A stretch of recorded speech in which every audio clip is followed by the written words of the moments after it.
Okay, I keep saying that I'm going to get this video done, and I am, for making the flags. Let's see. This was what I made for February, and you know those little metal flag holders that you put in your front yard, in your garden? Mine measure 12 by 18.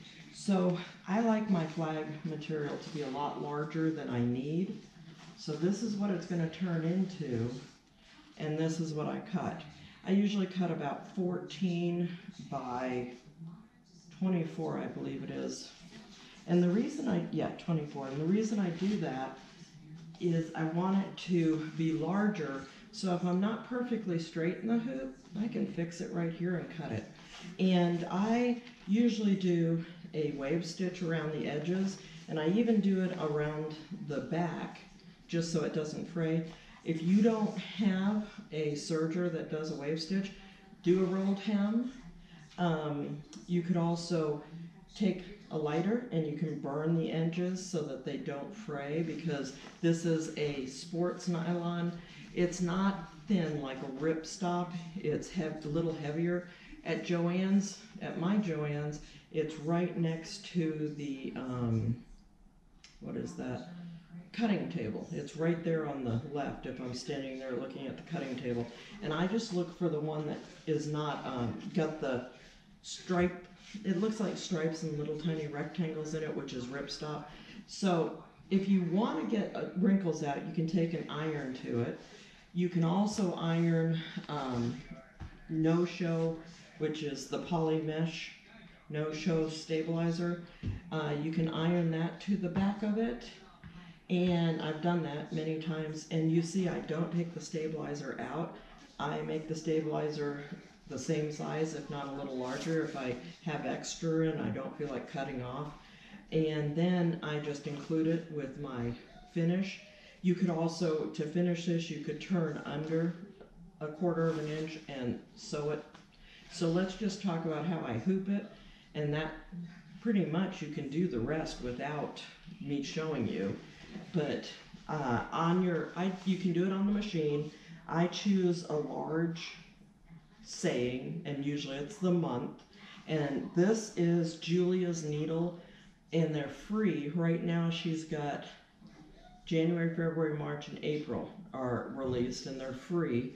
If you don't have that, just do it in your software or do it on your machine. And then I choose some type of design. This design is Kara's Creations by Kara, and I think it was free too, maybe.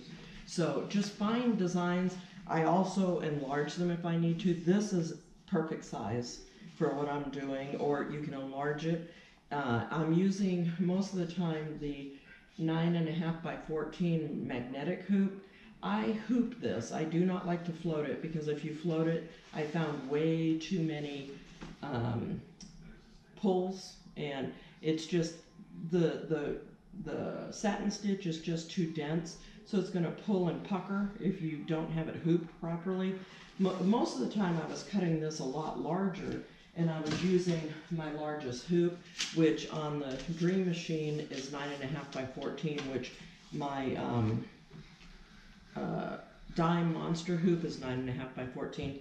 Dime is just now coming out with a 10 5/8 by 16 hoop, which is this size, which is the Luminaire and the Solaris. This is huge. I mean, you know I'm pretty big, and this almost could go around me. So my KK100, or you can use 505, whatever is your choice. I like the KK100, and if it has the little spray can, it's professional. And there's economy and professional. I've never had the economy, but I hear it's not very good. KK is made by Gunald. Gunald makes the sulky, the little can this big for 20 bucks, or this can for 20 bucks. I buy this one. So I've already done it, but I give it a nice spray. Then I take my nylon and I lay it on top, and I just make sure that it's, if it's cut to the same size, I just make sure that it goes to both sides. And if you want to have it perfect with no wrinkles before you do this, because there's a wrinkle right here and then a little across the top, I don't care. Iron it real quick. And I've used it on my Hutta setting. I just don't hold it in one spot very long. If you're worried, go with a lower setting and go up until you find what you like. So then I take either hoop. You can do it with your regular hoops. If you don't have a large machine like I do, you can also hoop the top section using a 6x10 or 8x12 by hooping it this way. And then take it out of the hoop and hoop it this way and do one design, do your second. So take your hoop and I'll put it underneath,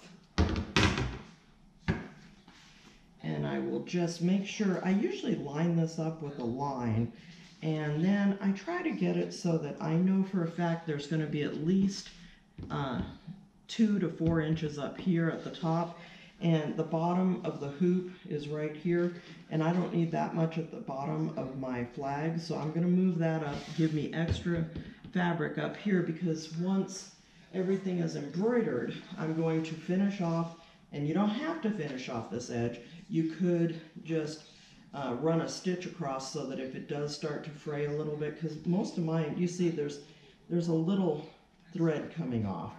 They will thread a little bit, but most of mine don't do too bad. But you could take and run a zigzag stitch along the top of this before you turn under.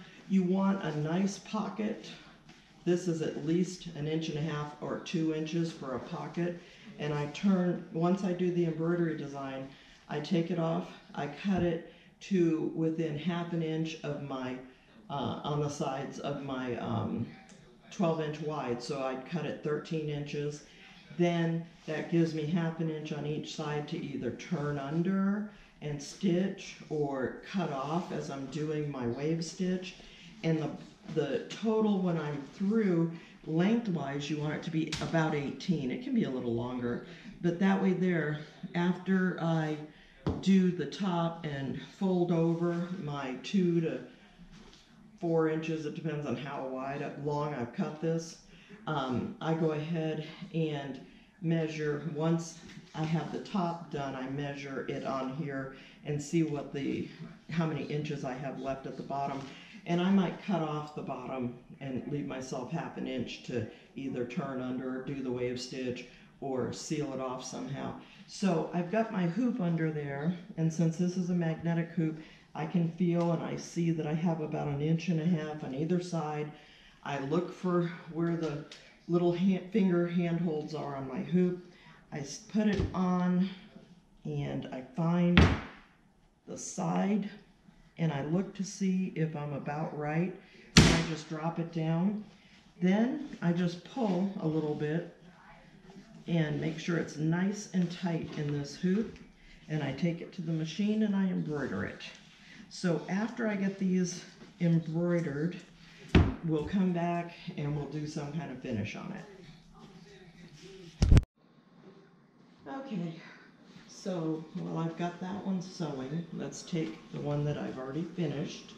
And what I'll do is, I know this is like, I think it's just under 15 by 24. And I kind of want to leave the 24 alone. Well, let me look. I'm going to fold under pretty much all of the top, so I'm not going to cut the top off. And if I fold under that much, then I have 19 inches. So I'm not going to cut it because normally I make these 18 inches long. So when I do the serged edge around here, I will just serge off a little more than I normally do. And I want it to be 12 inches wide when I'm done. And I like to leave, like I said, 1/2 inch so that I can, on each side, so that I can cut it off using my serger. Or if you're going to fold it under, I'm going to use the serger, but it could easily be done folding it under. So I know that I want it to be 13 inches when I'm finished cutting. And right now it's almost at 15. So if I cut, I want it to be to where when you look at it, this is how I always figure out how much I want to cut off the sides. I want about the same amount of flag on either side of the month. So that looks pretty good. It's pretty well centered right now. And I'm looking at the 2 inches on my ruler and where it falls onto this little curly Q and where it falls over here on this little curly Q. So since this is almost 15 inches, I'm going to take it down to, if I do that, if I take it down to 13 and a half, 13, yeah, if I take it down to 13 and a half and then I take a ½ inch off of the other side, it will make it pretty well even. If it's not even, who cares? I always say that nothing I ever do is perfect. And if you want perfection, sewing is not the best way to go about that.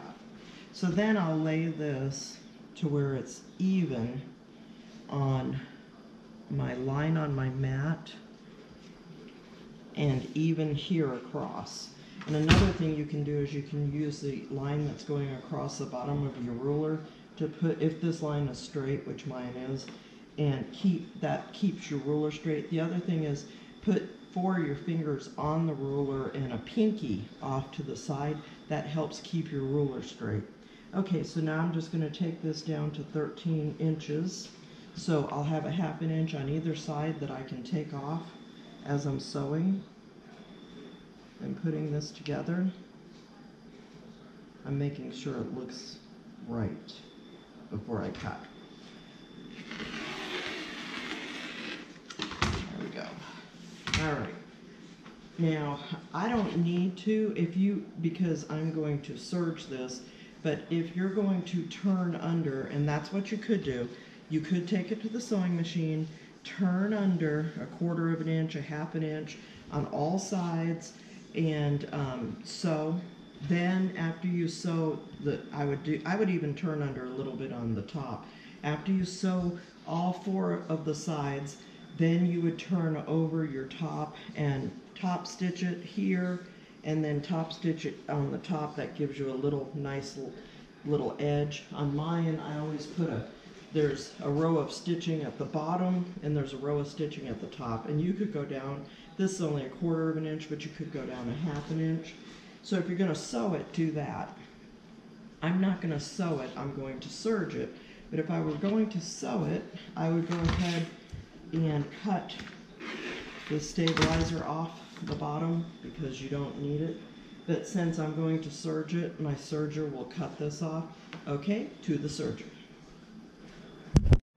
Okay, for those of you that asked me about my baby lock sergers and the air threading, which I love, I have the Ovation, and I've hardly used it. I use my Evolution to do with the wave stitch. I leave it set up all the time, so all I do is change my usually 2 threads. This green thread here for serger thread, it rarely ever shows.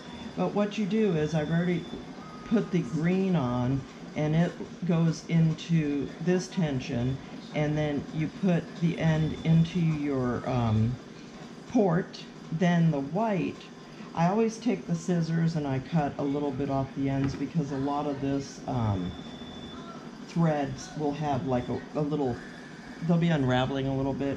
I bought a lot of closeout colors from Sulky when they were discontinuing some of their threads. And this is, I believe it's the 12 weight. Yeah, it's 12 weight. So I'm using 12 weight in my loopers, upper and lower, and I'm using regular serger thread, or you could use embroidery thread, you could use cotton sewing thread. Then I just put the thread in the port and I push it a little bit. I've already got my machine set up to where my foot is up. I've put it in threading mode, and I turn the hand wheel so that my needle's all the way up.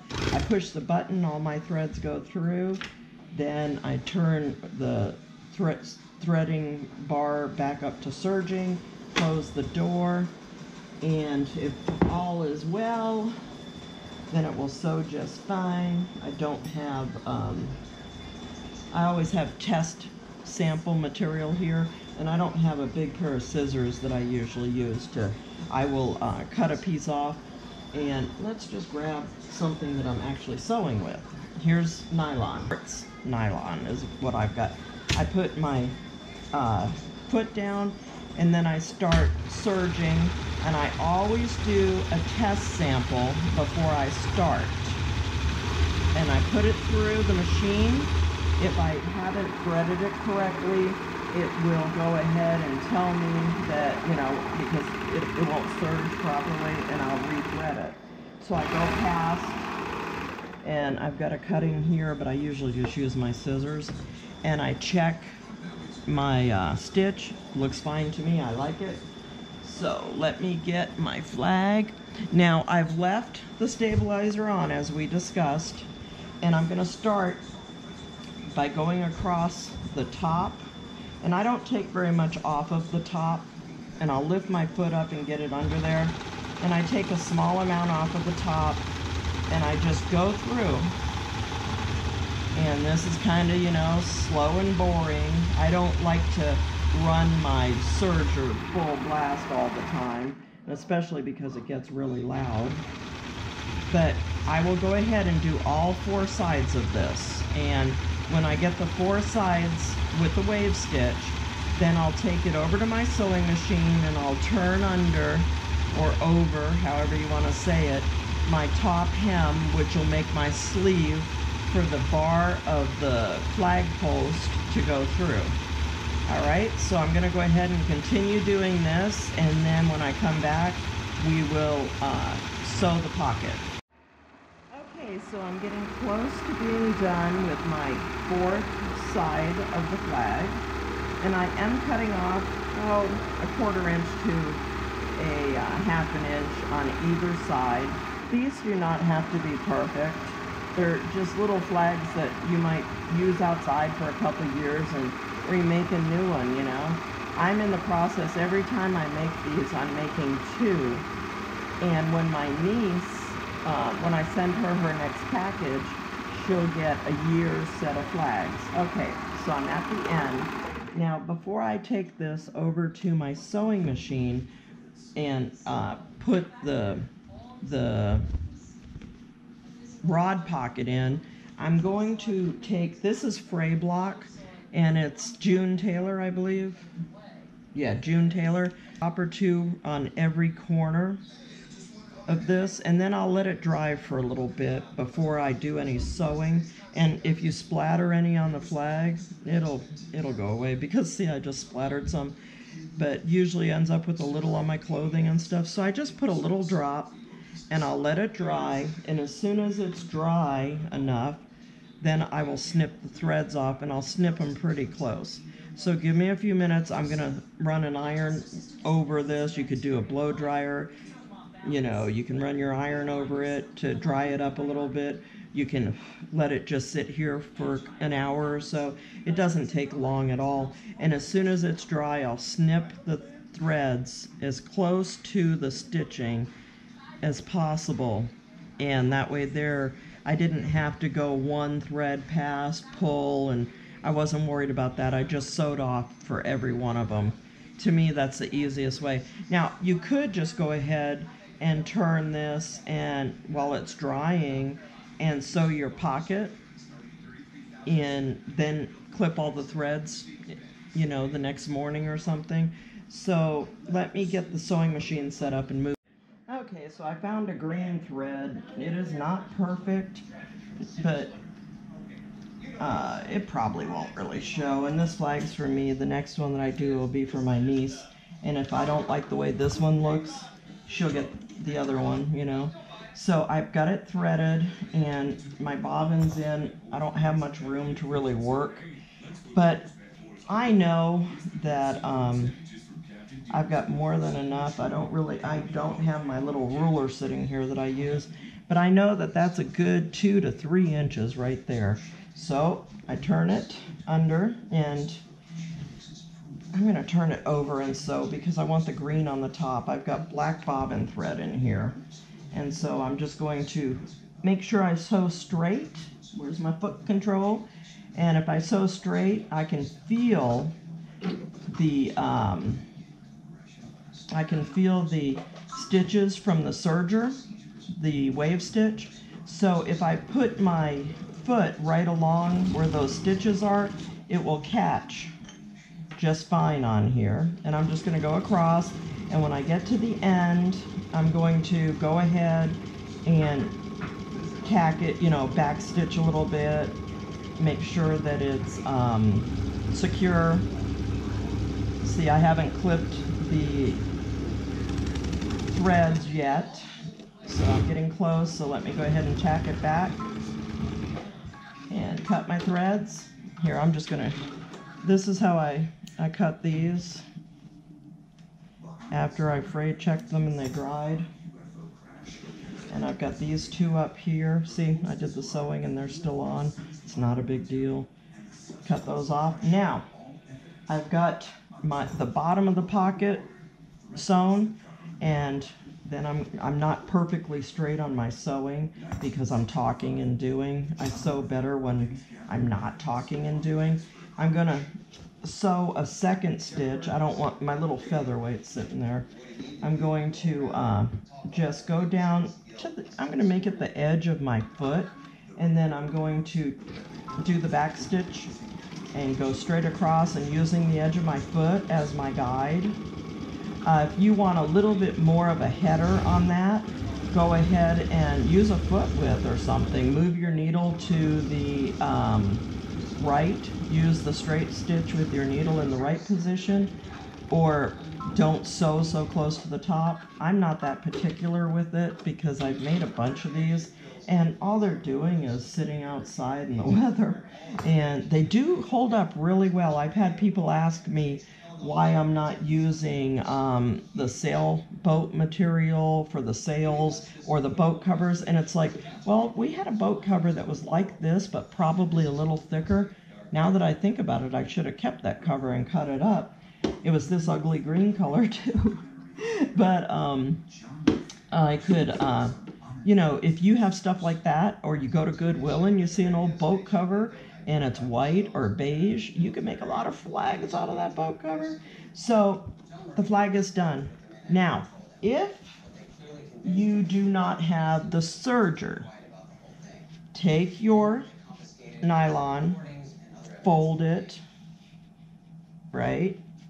And I'm gonna just put it in so I can see. Now, more than likely you'd want to just have matching thread top and bottom, but I would want to see where I'm sewing if I'm doing hems like this, and I would back tack it or do the back stitch reverse and, you know, tie it off and then just sew straight across.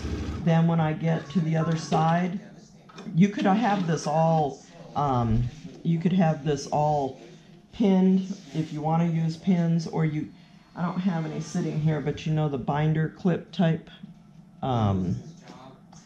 There's the ones for sewing. They're expensive. You can get them on Amazon cheaper, but I don't know that pins would even hurt this. No, pins wouldn't hurt this. So what you could do is you could do your top and bottom of your flag, then turn in your 1/4 inch to 1/2 inch, pin it all the way down, or you can be like Cindy and be, you know, Hellraiser here, and back stitch and just do it freehand, and I'm pretty good at freehand usually, and just folding it and sewing down straight. After you have the top and the bottom of the flag sewn with your hem, you would do both of the sides, and we would back tack at the end of each side. So I would have sewn down the top and the bottom first. Then I would, so it's neat. Then I would turn over each of the sides and sew them down neat. You wouldn't believe what's going on in my sewing room. I can't reach my pedal because I've got a box that's full of frames that went with my multi-needle machine, and I got my new multi-needle machine, so I've moved everything around to move the old multi-needle and box it up, and then I haven't moved it back, so I'm hitting this box under my table, and it will go over there, but and my mess, everything's out at the moment. So I would sew the hem on the top and the bottom, and then I would do both sides, and that way this is nice and neat when you turn it over on the top. And if you have matching bobbin and top thread, just sew it like you normally would with your hem up on the top of the machine so you can see where you're sewing. If you don't have matching, like I didn't, I had black in the bobbin and green in the top, just pin it and then know where the edge is and sew it from the top. Either way, this is something you shouldn't worry about. This is such easy sewing. It's ridiculous. Ridiculously easy. Make a lot of these flags and post pictures of what you've made. I think that's about it on the flag making. The next thing I'm going to make the video about is going to be how I'm making these in the hoop quilted fabric, because I get more questions about it. And these, I had a ton of video that I made. Sorry, my head got in the way there. I had video that I made making these, but since I wasn't on YouTube, they're extremely difficult for me to find because some of them got deleted off of the site. So I'll remake how to make these quilted squares, and then we'll go ahead and make some more bags. I'll see you soon.